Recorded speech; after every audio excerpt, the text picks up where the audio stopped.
Fala galera, professor Rigueto novamente aqui agora para nós fazermos o nosso GCRIM parte 6, tá? Onde a gente vai trabalhar basicamente com os artigos 81 e 82, ele vai ser um videozinho um pouco mais curto, acredito eu, tá? Que fecha toda a bagagem teórica para daí no vídeo, na parte 7, a gente vai trabalhar com a audiência preliminar, para explicar a audiência preliminar, e na parte 8 com o rito sumarício, tá? Então o que acontece? Voltando lá para a Lei 9.099, nós vamos olhar o artigo 81, tá? E o 82, para a gente ter uma noção geral de como funciona essa situação toda, tá? Mas eu vou, antes até do 81, que é o principal, eu vou dar uma olhadinha ainda em alguns anteriores, só para fins de amarrar o conhecimento. Olha só, artigo 77, que trata do procedimento sumaríssimo, eu vou até o 82 na leitura.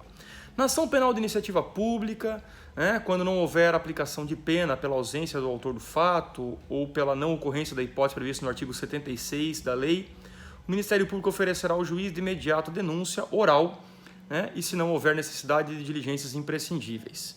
Tá? Para o oferecimento da denúncia, que será elaborada com base no termo de ocorrência referido no artigo 69, no TC, certo? Com dispensa do inquérito policial, prescindir-se-á do exame de corpo de delito quando a materialidade do crime estiver aferida por boletim médico ou prova equivalente. Se a complexidade ou circunstâncias do caso não permitirem a formulação da denúncia, o Ministério poderá requerer ao juiz o encaminhamento das peças existentes na forma do parágrafo único do artigo 66 dessa lei. Tá? Na ação penal de iniciativa do ofendido, poderá ser oferecida queixa oral, cabendo ao juiz verificar se a complexidade e as circunstâncias do caso determinam a adoção de providências previstas no parágrafo único do artigo 66 dessa lei. O 77, só para a gente ter uma ideia.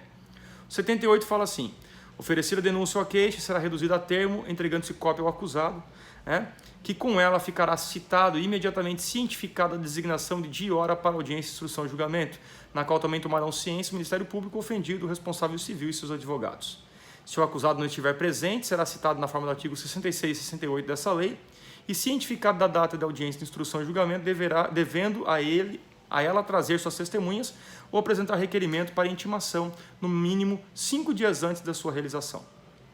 Parágrafo 2º, não estando presente o ofendido e o responsável civil, serão intimados nos termos do artigo 67 dessa lei para comparecer à audiência de instrução e julgamento. Parágrafo 3º, as testemunhas arroladas serão intimadas na forma prevista no artigo 67 dessa lei. Artigo 79 diz que no dia e hora designados para audiência, instrução e julgamento, se na fase preliminar não tiver havido possibilidade de tentativa de conciliação ou de oferecimento proposta pelo Ministério Público, proceder-se-á nos termos dos artigos 72, 73, 74 e 75 dessa lei. Quer dizer, antes de iniciar a audiência de instrução, se propõe conciliação, se propõe transação penal, dá-se um jeito de agilizar a coisa. Artigo 80, nenhum ato será adiado, determinando o juiz, quando imprescindível, a condução coercitiva de quem deva comparecer. E aí, então, o 81 que nos interessa. Aberta a audiência, será dada a palavra ao defensor para responder à acusação após o que o juiz receberá ou não a denúncia ou a queixa. Havendo recebimento, serão ouvidas a vítima e as testemunhas de acusação e defesa, interrogando-se a seguir o acusado. Se presente, passando imediatamente aos debates orais e à prolação de sentença. O que é o artigo 81 dessa lei, senão que não o artigo 400 do Código de Processo Penal? Com uma diferença gritante. A denúncia está oferecida, mas ela não está recebida. Aberta a audiência, passe a palavra ao defensor, que responderá à acusação oral após o que o juiz receberá ou não a denúncia ou a queixa. Peça para o juiz o que ele pode te dar. Enquanto que na resposta à acusação do rito ordinário, na resposta à acusação do rito sumário, você pedia a absolvição sumária do 397, eis que a denúncia já havia sido recebida. No rito sumaríssimo, a ação penal ainda não começou. Aberta a audiência, será dada a palavra ao advogado para responder à acusação após o que o juiz receberá ou não a denúncia ou a queixa.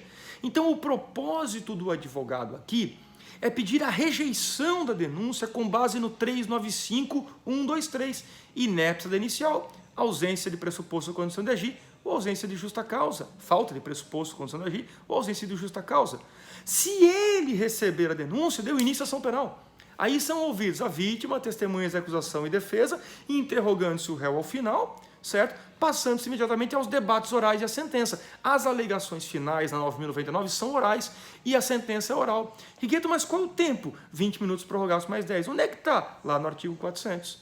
Aí diz assim ainda o artigo 81, parágrafo 1º, todas as provas serão produzidas na audiência, instrução e julgamento, podendo o juiz limitar ou excluir as que considerar excessivas, impertinentes ou protelatórias. Parágrafo 2º, de todo ocorrido na audiência será lavrado termo, assinado pelo juiz e pelas partes, contendo breve resumo dos fatos relevantes ocorridos na em audiência e a sentença.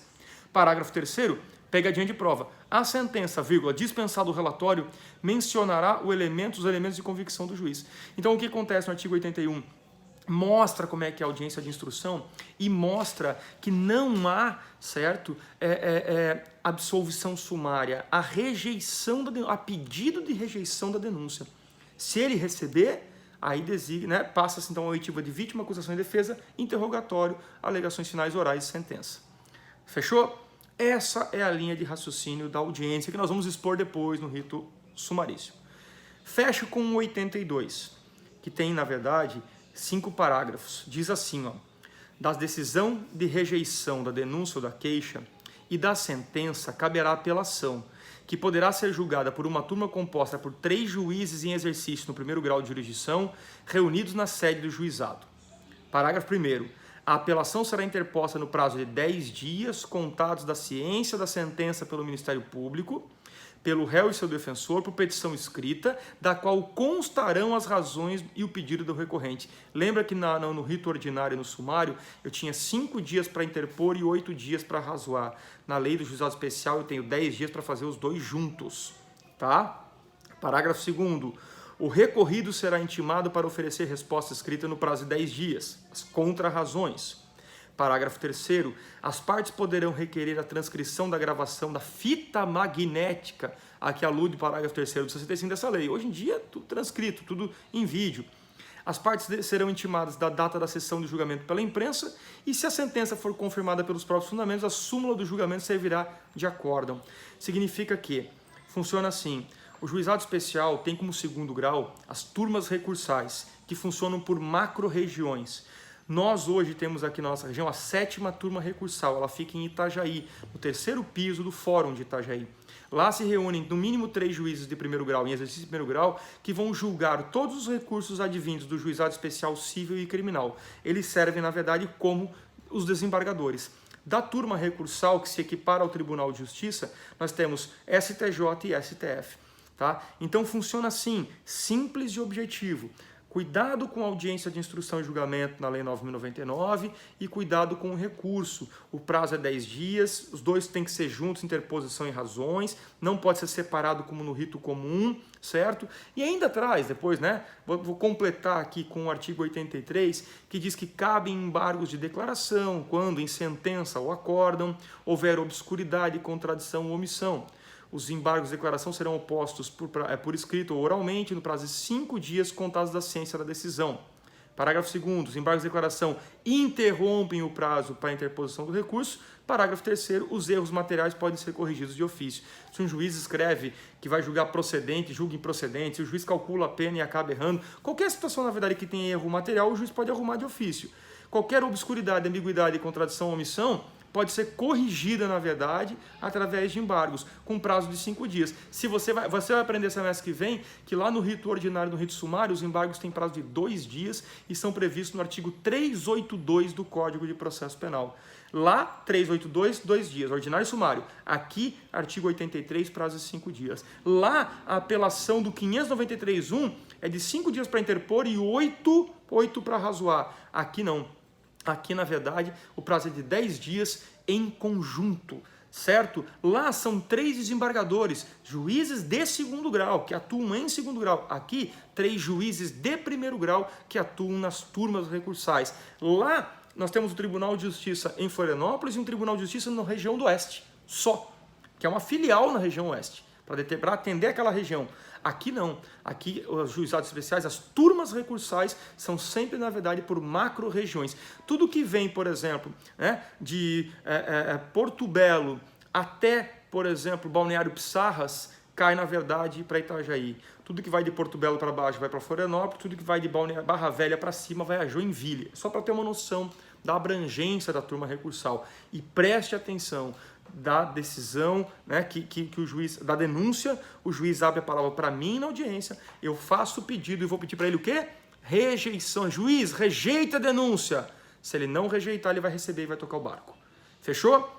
Aqui nós passamos, então, o Juizado Especial Criminal, sexta parte, artigos, né, do 77 ao 83, tá? E aí na próxima a gente trabalha com audiência preliminar e depois com o rito sumaríssimo propriamente dito. Grande abraço a todos.